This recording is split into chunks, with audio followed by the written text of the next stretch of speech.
Chapter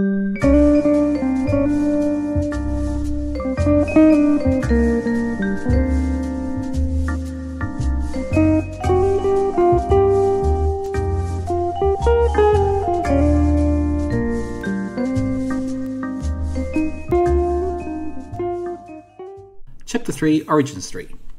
Emery woke disorientated. She pushed little Duncle aside and began to make herself some black tea. Her kitchen was a mere 3 steps from the end of her bed.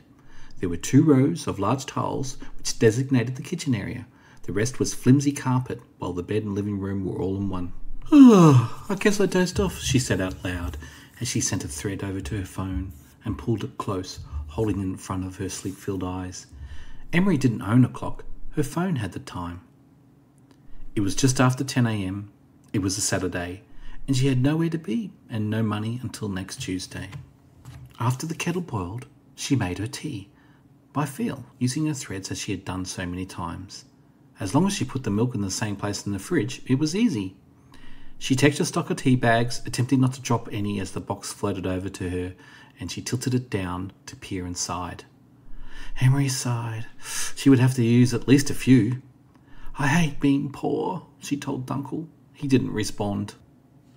After a few moments of contemplation, she remembered she had to be in contact with him, with her threads, in order to communicate. She repeated a statement while moving Duncle around her bed, practicing moving his arms and legs in a teddy bear walk. With 6 of her threads on Duncle and 6 engaged in tea-making, Emery was at her limit. Tea-making came in second nature, but she had to concentrate to walk Duncle. Sob, poor Emery, Duncle said. The communication came through her threads into her mind. It was a tricky thing, because her brain registered the words as if they were spoken aloud. Emery couldn't tell if Duncle was being consoling or sarcastic. Tell me how to make money, Duncle, Emery asked. Use power, Duncle said in his disjointed way. You'll see that is not as easy as it sounds, even with these handy skills, Emery stated as she took a sip of her freshly made tea without the use of hands. Something is not right, Duncle said. Emery looked around. She checked the doors and windows with her threads. What do you mean? Everything is fine, Emery said, but Duncle did not respond. She became paranoid and laid a thread under the door jambs, forming a basic weave, sticking it in place. It was a rudimentary compared to the weave on Duncle, but she could make them. The only issue was the strength of her threads, and her basic weave design would not keep out someone with power. Emery laid a trip line in the hallway and another inside a door. She sat there breathing heavily when inspiration hit. She lifted the bucket filled with water from the leaky AC and hung it over the door. There, she said, but after a moment in consideration, she wondered how the bucket would stop an intruder, unless they had some sort of rare, weird aversion to water. Pulley, Duncle said. She had not removed her threads from him in case he came round. What? She replied. On bucket thread, he said and pointed. Her mouth opened. He moved. Duncle moved on his own. Forgetting the bucket and intruder, she asked him, How did you move just now? Duncle sat down. Hard work, he replied. He sat slack as if he needed rest. Emery inspected him. Physically there was no difference, but when she examined the intricate threads which crisscrossed his body, she could see a disturbance where he had been moving him. The push and pull of her own threads had disturbed the weave. She wasn't stupid. Duncle was kept in the catacombs for a reason. He could possibly be dangerous, or at least a forgotten experiment. It was possible he was a golem created by a great threadmaster from the past, one who had since died, and they packed Duncle away and forgotten him. What are you, Duncle? She asked. He was becoming more responsive and communicative. It was possible he could provide more information than his previous confused stutter. Don't know, he replied. What do you know, Duncle? Emery asked. He obviously knew things, like what her name meant. He was warning that something was wrong, and his ambiguous advice about a pulley for a bucket. While waiting for his response, she quickly looked up a pulley on her phone. Her knowledge of building was fairly limited to zero. While she watched a YouTube video on the history and application of pulleys, Dunkel finally answered. Dunkel knows things, he replied, but he sounded confused. I am sealed, he added. Finally, with great effort, he stood and walked towards her, who touched her on the chest as she sat on the bed facing him. You are sealed too, he stated before slumping down onto the bed in exhaustion. Okay, she replied flippantly with a smile. Her brain had been working on the pulley concept while she was watching Dunkel, and she was ready to give it a try.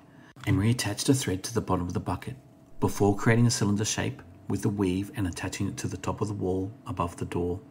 She then hooked the thread from the bottom of the bucket over the cylinder and back down to the door. Now, if someone opened the door, the bucket would tip automatically. She looked at Dunkel. You know, you aren't as dumb as you look, she said with a laugh before adding, well, that's not a high bar. You are a teddy bear after all. She gave Dunkel a playful tickle to show him she was only joking. Her phone pinged, interrupting her attack. Not being the world's most popular person, she received few notifications. Emery inspected her phone and noticed it was from the NYHA. It was her certificate of power registration. It was all she needed to get a job, other than a job itself.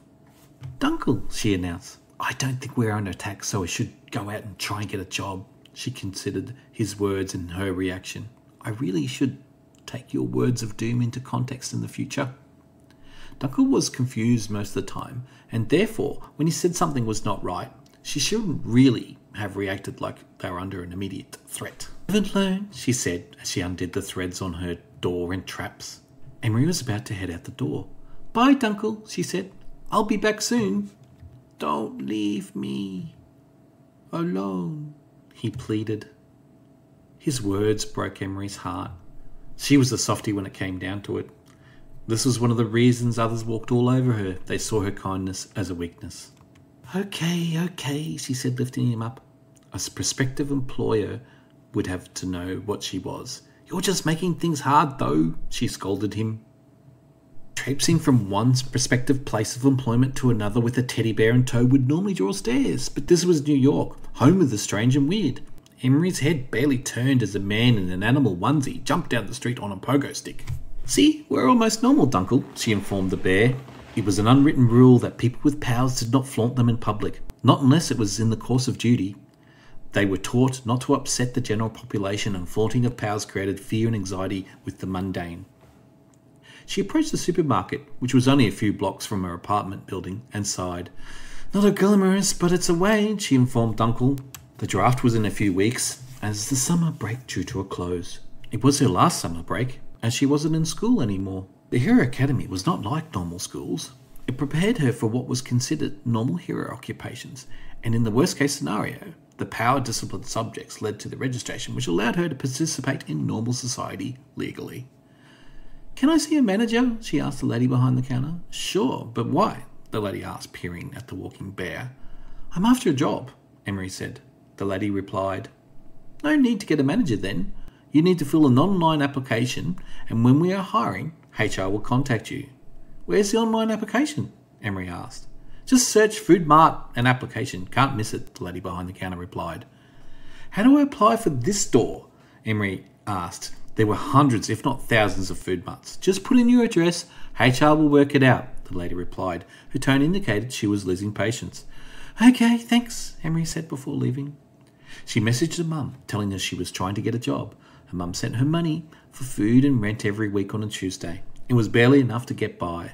Her mother wasn't rich either. It was all she could afford. Texting. Mum, why don't you just come home? Emery. The lease goes to the end of July. The draft is just before that, so I might as well stay here until we find out what's happening. If I don't get drafted, I will come home. Okay? Mum. Okay, call me later. I want to hear about your week and send photos of your graduation. There was nothing on Facebook. Emery. Okay, Mum. And we don't use Facebook anymore. That's for old people. 3 weeks and no job, Dunkel. Emery expressed her frustration to the best and only real friend, an animated teddy bear. The bear shrugged. Oh, I see you take every opportunity to use your new move. She took out some of her frustration on the bear. She considered. Briefly, this may be one of the reasons she had few friends. As soon as she got one, they had to put up with all her shit. More power, Dunkel stated. Despite some of his newfound freedoms, they could only communicate when she had threads attached to him.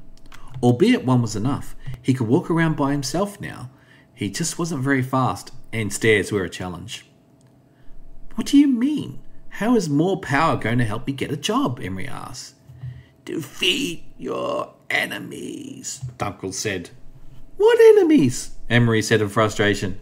Dunkel was beginning to have a one-tracked mind. Although he did have good ideas on occasion, and while Bree, Brittany, and the rest of her followers may be enemies, they weren't the type that Dunkel meant. Dunkel lifted his palm, and a minuscule spark of black smoke wafted from its centre. What is that? Emery exclaimed. Power, Dunkel replied, as if it was obvious. Dunkel ran his dumpy run across the surface of the bed. Do the twist, he ordered. Emery sighed. Even animated teddy bears were her superior. Dunkel had been encouraging her to twist her 4 threads together. The action required a high level of finesse compared to what she was used to, but she was improving with the silly games they played. The only explanation he offered when she quizzed him regarding his suggestions was a simple statement: more power. He had no idea where he got these concepts from. Dunkel pointed to the bed. No, Dunkel, I cannot lift the bed. It's too heavy, Emery replied. Dunkel shook his head and teased. I so poor. Sob. He was goading her, throwing her own complaints back in her face. Fine, Emery said loudly. She aggressively attached the twisted thread to 2 of the 4 legs of the bed and flipped the side Dunkel was standing. To her astonishment, the bed was light as a feather, and with a crash, the left side hit the ceiling. Her neighbours immediately started yelling and banging the floor back in her direction. Oh shit, she breathed. Dunkel had flown off the bed towards the far wall. Emery halted his flight millimetres before he hit the wall with a mental tug on the thread that was attached to him. More power, he said smugly as she sat him back down on the messed up bed. And that's it for Chapter 3. Dunkel and Emery will see you back in Chapter 4.